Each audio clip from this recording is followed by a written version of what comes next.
Hey guys, it's been a couple weeks since BlizzCon, and one of the new things that they're doing as far as gameplay goes is they're changing around the talent system. They're making it pretty customizable, and if you haven't looked at it, I'd suggest you go over to Wowhead. They have a talent calculator already up. But I'm going to give some commentary and just some feedback on the different talents and just go over everything that's so the way this works is this works in tiers. You get a new talent every 15 levels, it seems like, and each tier is based off like a certain concept. So our level 15 tier is based off self-healing. So I don't think Darker Generation is as good as you would think first glance. Rarely do you really need a cooldown to last 25 seconds.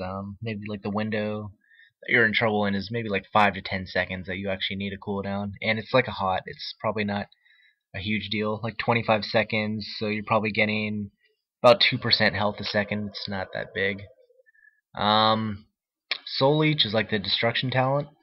Right now, I don't think it's really good in a PvP setting at all. Like, you don't really hard cast. And I think Malefic Grasp might be our new. So this Harvest of Life is going to replace Drain Life, and it's pretty interesting, especially the blue text. Basically, so if you recast it while you're channeling Harvest of Life, it's going to extend the duration by 3 seconds, and that's going to stack. So I'm pretty sure that's going to be the choice of many. So our 30 tier is about our control abilities, and it's pretty interesting what we have here. So we have Howl, first of all, and it looks like we're not getting that baseline, but it's instant cast and 40-second cooldown. Mortal Coil is our Death Coil. Looks like we're not getting Death Coil baseline, perhaps, and it's a decent heal, and it's only a 45-second cooldown, so that's an improvement. And Shadow Fury, that's probably going to be it's one of my favorite abilities. It's sad that Destruction's like so bad outside of Shadow Fury, but yeah, I think it's going to be best in most comps, except for maybe like if you have like a warrior or a rogue already stunning your target, you don't want it DRing. So it's going to depend on what you play. I think Shadow Fury is pretty amazing, so that's what I'm going to be choosing mostly. So the 45 tier is about damage prevention cooldowns. Hour of Twilight's like a shield wall. It's like an auto-activating shield wall. I don't think it's that good because it activates, when you're already at 20%. So you might still die anyway. And yeah, I just don't think it's that good. Soul Link is probably what I'm going to go with, as long as they don't nerf the coefficient that we share the damage with, the pet. But I like Soul Link. I think it's overall a pretty good ability. Sacrificial Pact is very interesting, actually. It's basically bubble for us. It's a 5-minute cooldown. I could see uses for this. I think you have to sacrifice your demon though, but I think you can resummon it right away. But 10 seconds and you can't take any damage. That's pretty damn good. But you could still be CC'd, so it's not like a complete immunity. So that's the difference.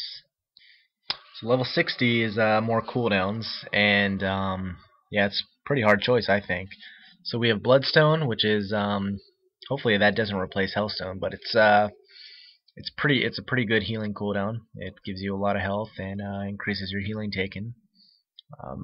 Spell Drain. See, this will be interesting. This will be good against a lot of if you're facing a lot of casters. So it's a short cooldown, and that basically just makes them not want to go on you because you can use this, and then they'll take damage themselves. So they don't want to do that. Netherword makes you pretty resistant to damage if you use it properly. Don't worry too much about the scaling. I know it says, absorbs 3,000 damage, and it's probably going to be a lot higher in Miss Pandaria, so I wouldn't worry about that. But yeah, overall, what I would take, if I just had to choose one, I would probably choose Bloodstone. So the level 75 tier is about our demons, and so I think a lot of this will depend on how well it scales and stuff like that. So the Grimoire of Supremacy, basically our demons are more powerful, they do more damage, they might have enhanced abilities. Now depending if we get, say, like a better spell lock, like a longer duration, shorter cooldown, or like, I don't know, maybe a better seduction or anything like that, then that might be pretty good. I think it's pretty good regardless. Grimoire of Service is pretty interesting, and I think will be pretty good for like for burst comps and stuff like that. Like imagine having a Fel Guard and a Fel Hunter at the same time, or a Fel Hunter and a Succubus, or I mean anything really. Possibilities are pretty endless on what you can do with that. So that'll be interesting actually.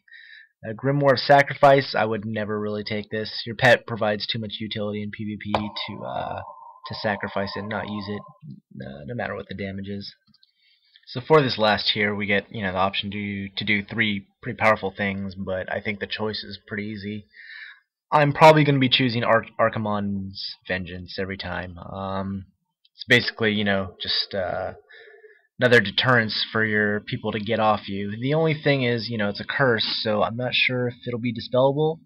I mean that might suck, but I mean it's only a 1-minute cooldown. And I don't think the other options are that good. Kill Jaden's Cunning. You can cast and channel while moving.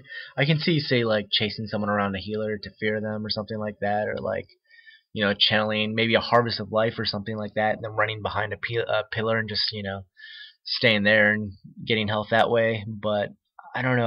I think it's too big of a penalty. It doubles the cast time or the period of the spell. And Illidan's Guile. It looks like a PvE talent, just straight up. So just remember that everything is subject to change, and the game's not even in alpha yet, so things will change. But those are my thoughts, and the fun thing about this is it doesn't seem like there's a cookie cutter build. It's going to depend on your playstyle, your teammates, what you're playing against, what you're doing. So it's cool to play around with. Just for the future, I'm about to be making a lot of videos in the next patch in 4.3, which should be maybe like a month and a half away max. Yeah, so we're just sitting on Glad on my Warlock's team right now, so I can't show you much footage, but I am leveling a second lock, so hopefully I can get that to 85 pretty quick and get that geared. So yep, I'll see you later, guys.